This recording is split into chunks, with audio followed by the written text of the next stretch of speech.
Et je vous assure, rien.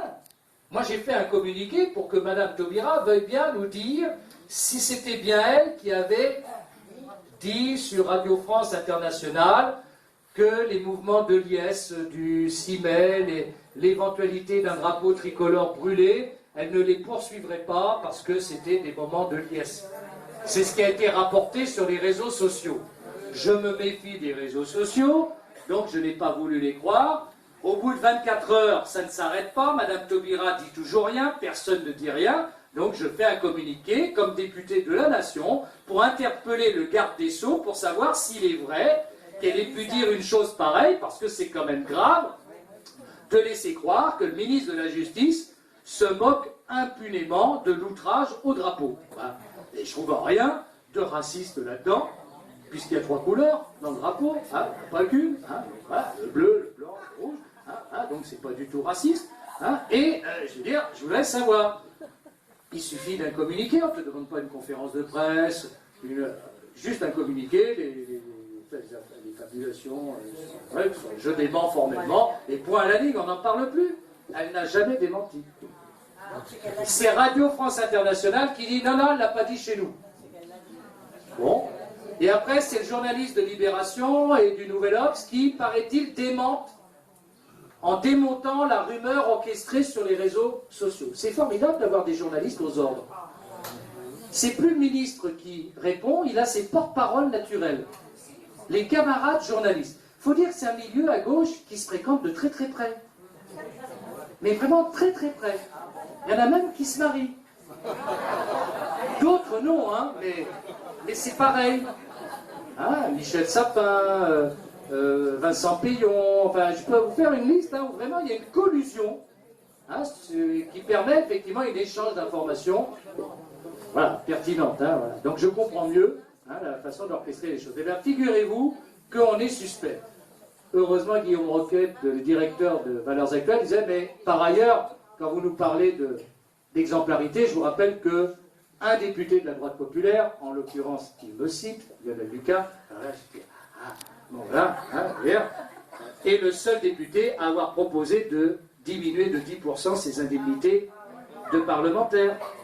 Et oui, parce que j'observe que les autres, ils s'engagent sur rien, hein, mes concurrents. Hein. Ils n'ont encore rien touché, mais ils sont prêts à tout garder. Hein. J'observe d'ailleurs que ceux qui donnent des leçons de morale, qui sont déjà conseillers régionaux, ils ne se sont rien appliqués non plus. Alors je vais vous faire une petite confidence. Non, je ne vais pas la faire, parce que ça va faire... J'attendrai d'être élu. Oui, oui. La première chose que je ferai quand si vous me reconduisez dans mes fonctions, nous verrons, le texte est prêt, c'est de déposer sur le bureau de l'Assemblée nationale la diminution de 10% des indemnités de parlementaires. Cette diminution de 10%, je ne doute pas que les socialistes qui ne l'ont pas voté il y a 3 mois, que les communistes qui ont le sens naturel du partage pour les autres, qui ne l'ont pas voté, et que même pas mal de mes petits camarades qui m'en ont beaucoup voulu, j'espère qu'ils seront battus. Non, je ne veux pas dire ça, hein, parce que ça ne serait pas gentil, mais enfin, il y en a vraiment qui n'ont pas beaucoup apprécié ce que j'ai fait. J'ai eu l'impression que j'aurais arraché le cœur. Moi, franchement, hein, il y en a même un qui m'a dit, tu te rends compte, avec 5 gosses, j'ai dit, tu crois que le mec au SMIC avec 5 gosses, c'est pas dur? Tais-toi parce que tu vas m'énerver. Je lui dis, oui, je suis désagréable avec tout le monde, hein, avec tout le monde. Il y a des trucs qui ne sont pas supportables. Donc je pense que la symbolique est importante. On nous dit c'est de la démagogie. Peut-être, mais vous savez, ces 10%, c'est 5 millions d'euros. C'est ce qui a manqué à la banque alimentaire cet hiver.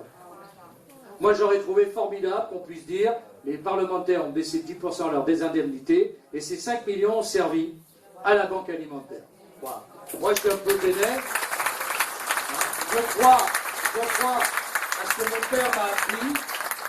Lui, le sergent-chef de la Légion étrangère, quand on prétend diriger les hommes, on se doit d'être plus et mieux que les autres. Et on doit s'appliquer à soi-même d'abord ce qu'on demande aux autres. C'est un principe de base. Donc j'essaye, modestement, hein, avec ça je n'ai pas révolutionné la planète, je veux simplement vous dire pour ceux qui ricanent que je me le suis appliqué quand même. Hein. Ça n'a pas été accepté, mais je me le suis appliqué.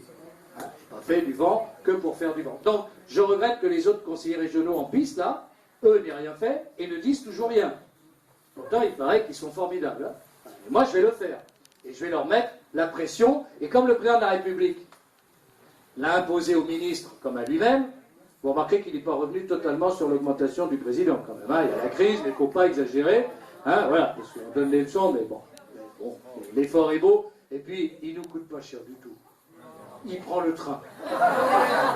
Voilà. Moi, j'attendais qu'il prenne le train pour aller aux États-Unis, mais ça n'a pas pu se faire. Hein. Je pensais qu'il allait prendre le bateau. Ah oui. Vous savez qu'il fut une époque, quand le général de Gaulle, en juillet 67, se rend au Canada, à l'invitation du Canada, pour ne pas avoir à atterrir à Ottawa, capitale du Canada, il prend le bateau, je crois que c'était le Richelieu à l'époque, hein, et il arrive à Montréal, enfin dans l'estuaire du Saint-Laurent, ce qui lui permet d'être sur un sol français, d'origine française, au Québec.